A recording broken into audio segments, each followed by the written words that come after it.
So in the previous lecture, we learned what is simple interest, and this lecture we will move forward to see what is compound interest. Okay, so before coming to the concept, let us talk in a general concept. Let us say we are taking an example of State Bank of India, SBI. So the financial year starts on April 1st. The financial year starts on April 1st. Let us say you are having 1000 rupees in your bank account. You are having 1000 rupees in your bank account, and it is in savings account. Not we are not depositing somewhere. It is just in your savings balance. And for savings account, generally banks give some interest. It should be around 3%, 4%, or maybe less than that now. Okay. So bank gives us some interest as we have some money in our savings bank. April 1st, then May, then June. So end of June, that is May, and the end of June, that is June 30th. If you can observe, you will get some interest credited in your account. You will get some interest credited in your account. For 1000 rupees, let us say you got maybe 10 rupees or 20 rupees interest. So let us say 10 rupees. So 10 rupees will be credited in your account on June 30th. How many months? It is for 3 months. SBI generally calculates the interest once in every 3 months. Okay, so what is there, sir? Everything. It is just a simple interest, right? Now coming to the concept. 1000 rupees plus 10. Now what is the money you are having in your account? You are having 1010 rupees with you. 1010 rupees with you. So bring that 1010. Now this becomes your new principal from July 1st. From July 1st, your bank balance is 1010 rupees. 1010 rupees. So now bank pays you interest from July 1st on this amount, not 1000 rupees. It is an added advantage for the customer, right? Or else we will be landing only with 1000 rupees interest for the complete life. But what bank has done, after 3 months, it has credited the interest whatever we got, 10 rupees, that became 1010 rupees, and now that became our new principal amount. And for this interest, once again some interest is being added. July, August, September, let us say on September 30th. September 30th, okay, again 1010 rupees, again let us say we got an interest for this one, let us say some 11 rupees. Just some approximations. Okay, so now what is your balance? 1010 plus 11, it gives you 1021. So that is your new balance from the next year, September, that is July, August, September. From October 1st, your new principal amount is 1021 rupees. You started with 1000 rupees bank account, but as you move on, every 3 months, bank is depositing some credit interest for you. 1021, let us say after this you again got some, let us say 12 rupees interest on this 1021. So what is the amount now? 103. These two added together, 1033. Yes or no? So this is a new amount till October, November, December. Okay, till December 31st, that is this is your principal. After December 31st, that means from January 1st, the next year, January 1st, your balance will be 1033, and let us say by the end of March 30, you got some interest on this one. Let us say it may be around 15 rupees, let us assume.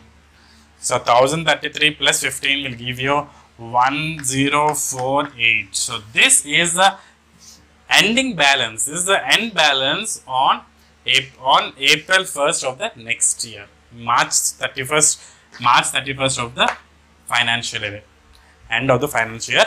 You started with 1000 rupees, but you landed up at 1048. So what is the difference here? Have you ever observed?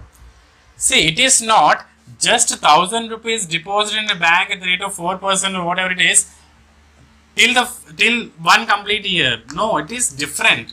For every 3 months, bank is depositing the interest, and thereby our principal value is changing. Our principal value is changing, yes or no?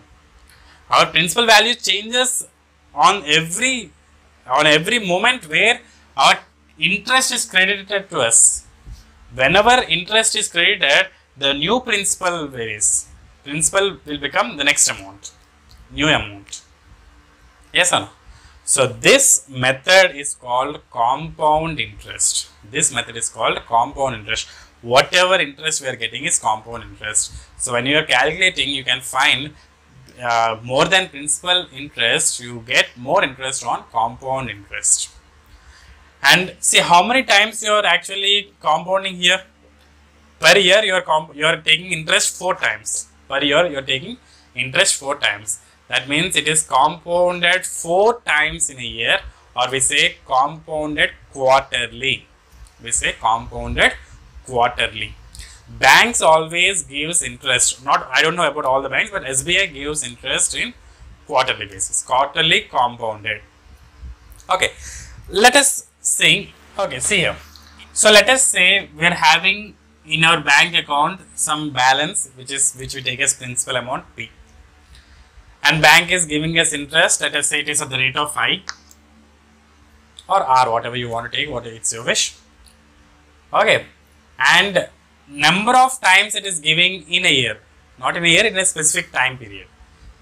Generally, when I am talking about bank, I am talking about in a year, but it depends on the given question. Okay. Number of times it is creating, the number of times it is compounded, that I am taking as N.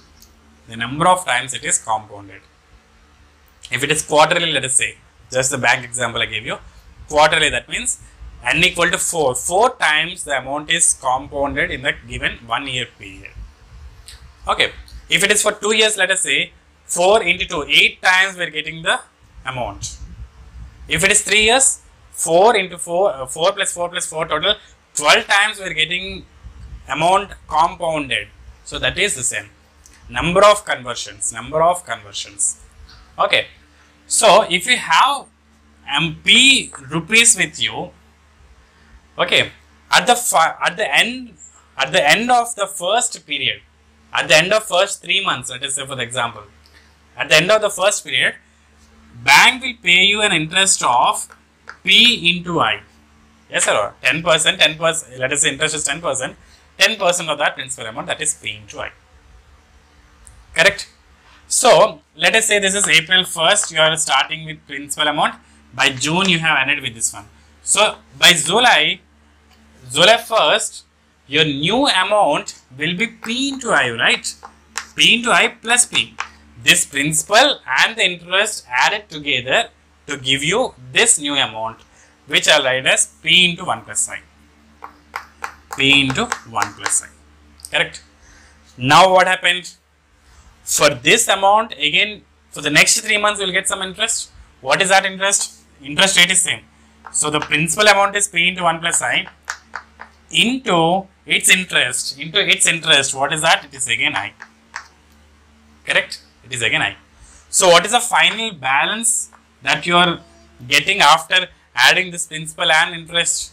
It is P in, this is the principal, P into 1 plus I, P into 1 plus I plus this interest, P into 1 plus I into I. Careful observe, nothing to confuse here. Once again I will repeat. You have P rupees with you. At the end of the first conversion period, in the bank example, let us take it as quarterly. At the end of first quarterly or first 3 months, bank will give you interest of P times of I. I mean 10% of the principal amount, 4% of the principal amount, like that. P into I. So at the end of that period, okay, this one and this one will be added together in your account. Just like the before example we talked. Okay, so these two will be added to give you your new principal amount as P into 1 plus I. Correct? Now, for this P into 1 plus I, the interest will be P into 1 plus I into I. This is the new interest for this period. For this second period, this is the first period, right? This is the first period, this is the second conversion period. From July to whatever the next 3 months. So, for this, you will get interest of this one. So, at the end of this period, what is your amount you are having in your bank account? The principal, this principal plus the interest on that. So, it is, if you take P into 1 plus I common, it is 1 plus here you will left with this I. So, it is I. So, P into 1 plus I whole square. If you go for one more step in the same way, now after the third conversion period, you will be having your money as p into 1 plus I whole cube. After n conversions, you will be having p into 1 plus I whole power n. You will be having final amount p into 1 plus I whole power n, which is we represent with s. That is the sum. N, what is n? Don't confuse. N is the number of conversions, number of times it is compounded. Quarterly, that means per year we'll get 4 times. For 2 years, 8 times. For 3 years, 12 times. So, n varies according to the time period. N varies according to the time period. So, this is about compound interest. So, the total sum will be left at the end is p times of 1 plus I whole power n. P into 1 plus I whole power n. Yes or no? This is sum. What is the compound interest you got? This is the final amount. So, if you want compound interest, subtract principal amount from this one. Subtract principal amount from this one, you will get your compound interest, the total interest in that period. Understood this concept? Only this concept is very important, and if this is easily understandable for you, it will be very easy to solve the questions. Okay. Let us see some questions. Let us see some problems and all this. So, this is the ultimate formulas we will be using. Find the compound amount and compound interest. That means we need to find the final amount, yes, as well as the interest. What I have discussed, the difference of that. Find the compound amount and compound interest of 20,000 rupees. So, the principal is 20,000. Okay. Interested for 4 years. So, time period is 4 years. At 6% rate or I, whatever it is 6% compounded. First question is annually. The first question we are talking about is annually. The first question is compounded annually. So, what are we supposed to do here? We need to find the compound interest as well as compound amount. So, just now we talked what is the final amount. S is equal to p into 1 plus I whole power n. Very good. Interest you are having 6%, which is nothing but 0.06. You don't keep the total one. Okay, total 6%, it is 0.06. You can represent this with R also, your wish. Now, principal is there, okay, I is there. What about n? From where you will get n? It is annual, it is compounded annual. That means we are getting interest once in a year. And how many years? 4 years. So, for 4 years, how many times you will get the interest? 4 times. So, n will take the place of 4. So, S is equal to principal 20,000 into 1 plus I. I is 0.06 whole power n 4. Okay. So, 20,000 into 1.06 whole power 4. If you have calculator, you can solve that. But without calculator, how to solve this is, okay, for this type of problems, the values will be given in the question, or there are some tables at the end of the book, whichever you are referring. So, whichever book you refer, you have some tables at the end. Okay, so lot many tables, just like logarithms and anti-logarithm tables, we also have tables to find the compound interest. Okay, so I'll tell you how to see this compound interest, and I'll tell you what is the answer. So 1.06 whole power 4. So I'll go to the table value 0.06 in the column wise. In the column wise, I'll see where is 0.06, and in the row, I will go to 4th one. Okay, 0.06, I will tell you, you can see the scrolling. So 20,000 into, for 0.6, you will get, for 1.2624, 1.26247696. So 1.06 whole power 4 is this one. So can you calculate that normally, individually? You can do that, but it takes a lot of time. Power 4, sometimes you may have power 10, power 12, then what you will do? You have to use this formulas. Okay. So this answer 20,000 into 1.06 whole power 4 will give you around 25249. 25249. Okay, approximate value. So you need to multiply that to get this value. There are methods to solve this one without the use of tables. That It's not, that's actually used for objective type of questions, not for your applied mathematics course. But after this after the compound interest class, I will make one more short lecture to tell you how to solve this without using the tables. Please go through that video also. Alright, this is 2524. Okay. So the next question is, so in the first question we got the answer as 25,249. So what is the interest we are getting? Interest is always the difference between the final amount and the principal amount. So 25,000 minus 20,000 will give you 5,249. This is the compound interest you got. Compound interest you got. Now, the second question is compounded semi-annually. What is semi-annually meaning? That means half yearly. That means for every 6 months we are getting the compound interest. For every 6 months. So now it is very important to take care of the values of I and N. Why I will say. What is the interest given? 6% per annum. Per annum. But now we are talking about semi-annually. So per annum 6%. So half of the year it will be 3% only. That should be very careful about. So I is equal to, instead of 0.06, 0.06 by 2, now it will be 0.03. And N is the total number of conversions. Per year you are having 2 conversions. So the total 4 years you will be having 8 conversions. You will be having 8 conversions. Yes or no? You will be having 8 conversions. So now let us check the principal amount for the compound interest for this one. So S is equal to P into 1 plus I whole power N. Correct? What is principal amount here? 20,000 remains the same. 20,000 into 1 plus I. I is 0.03, 0.03 whole power N. N is 8. So it is 20,000 into 1.03 whole power N. So how to find this value? See, 1.03 whole power 8. You cannot sit in the exam to find all the power 8 values. Okay. So once again, let us go to the final table, amount at compound interest. So we'll go and find where is 0.3. 0.6 is here, 0.3 is here, 0.03 and 0.03 whole power 8. I got it here.